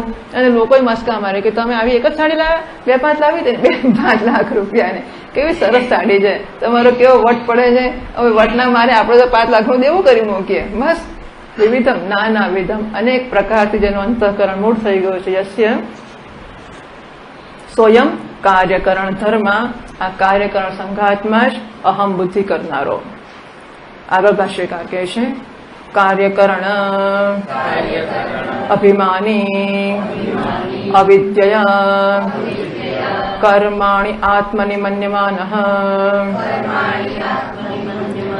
તત્તત્કર્મણાં અહંકર્તા ઇતિ મન્યતે. કાર્યકરણ અભિમાની અવિદ્યયા. આ અવિદ્યા જે શબ્દ છે એને બંને બાજુ એનો અન્વય કર્યો છે. અવિદ્યા કાર્યકરણ અભિમાની અને અવિદ્યા કર્માણી આત્મની મન્યમાનઃ. અવિદ્યાને કારણે એ કાર્યકરણ સંઘાતમાં અભિમાન ધરાવે છે અને અવિદ્યાને કારણે એ કર્મો છે એ પોતાના માને છે. અવિદ્યાને કારણે એ સમજે છે કે આ ઉપાધિ હું છું. અવિદ્યાને કારણે એ ઉપાધિમાં થનારા કર્મો છે એને પોતાના માને છે. બંને અવિદ્યાને કારણે થાય છે. મન્યમાનઃ તત્તત્ કર્મણામ અહંકારતા ઇતિ મન્યતે. અને શરીર વડે જે જે કર્મ થાય છે એ કહે છે હું કરું છું, મારા વગર થાય કેવી રીતે, તો હું નીકળી જઈશ, મારું કર્યું નહીં, મારું તો જતો રહીશ. એવું કે ત્યારે જોઈ શકાય કે હું કરતો હોઉં, પંખો કે બંધ થઈ જઈશ. આપણે સમજતા નથી હોતા કે શું કહીએ એનો અર્થ શું થાય છે. જ્યારે માણસ એમ કે જો મારું આટલું ધાર્યું નહીં થાય તો હું તો જતો રહીશ, એનો અર્થ હું એવું માનું છું કે હું જે થાય છે કરું છું. જે માણસ એવું માનતો નથી કે હું કરું છું, નીકળી જવાનો પ્રશ્ન જ નથી આવતો. એ જાણે છે કે કર્મ ચાલે છે, હું તો ખાલી આમ ટેકો જ આપું છું, હું નીકળી જઈશ તો શું થઈ જશે. કૃષ્ણ ભગવાને પેલી લાકડી પોતાની આંગળી વડે ઊંચક્યો ગોવર્ધન પર્વત, અને પછી ગોવાળિયો કે મેં લાકડી કાઢી લઈશ, જે મારું દૂધ નહીં પીએ લાકડી કાઢી લઈશ. આજે હું તારે માટે છાશ લાવ્યો છું, હું તારે માટે દૂધ લાવ્યો છું, તારે માટે મીઠાઈ લાવ્યો છું, જો મારી લાવેલી મીઠાઈ નહીં ખાયા છે હું લાકડી ખેંચી લઈશ. ભગવાન શું કરે? જરાક સ્મિત કરે, ઈશત જરાક સ્મિત કરે. એ સમજે કે હા, પણ તોય કે ના ના જો જેવું ના કરતો, હા ભાઈ તારા વગર પડી જશે પર્વત તો મારું શું થશે, હું જગદાઈ જઈશ. એ ભગવાનનું કામ છે. પણ આપણે જ્યારે એમ કહીએ કે હું આ કરીશ અને હું આ નહીં કરું, ત્યારે આ બધી વસ્તુઓ તો કેવળ અને કેવળ અહંકાર જ થતો હોય છે. આ જે લોકો અવિદ્યાને કારણે શરીર ઉપાધિને હું માને છે, અવિદ્યાને કારણે ઉપાધિના કર્મોને પોતાના કર્મ માને છે. આ બધા જ લોકો કર્મના કરતા હું છું, કર્મનો કરતા હું છું એવું માને છે. જ્ઞાની શું કરે છે પછી જોઈશું. ઓમ પૂર્ણમદઃ પૂર્ણમિદં પૂર્ણાત પૂર્ણમુદચ્યતે પૂર્ણસ્ય પૂર્ણમાદાય પૂર્ણમેવાવશિષ્યતે. ઓમ શાંતિ શાંતિ શાંતિ. શંકરં શંકરાચાર્યં કેશવં બાદરાયણં સૂત્રભાષ્યકૃતૌ વંદે ભગવन्तौ પુનઃ પુનઃ. ઈશ્વરો ગુરુરાત્મેતિ મૂર્તિભેદવિભાગિને વ્યોમવદ્વ્યાપ્તદેહાય દક્ષિણામૂર્તયે નમઃ. ઓમ શાંતિ શાંતિ શાંતિ. હરિ ઓમ. શ્રી ગુરુભ્યો નમઃ. હરિ ઓમ.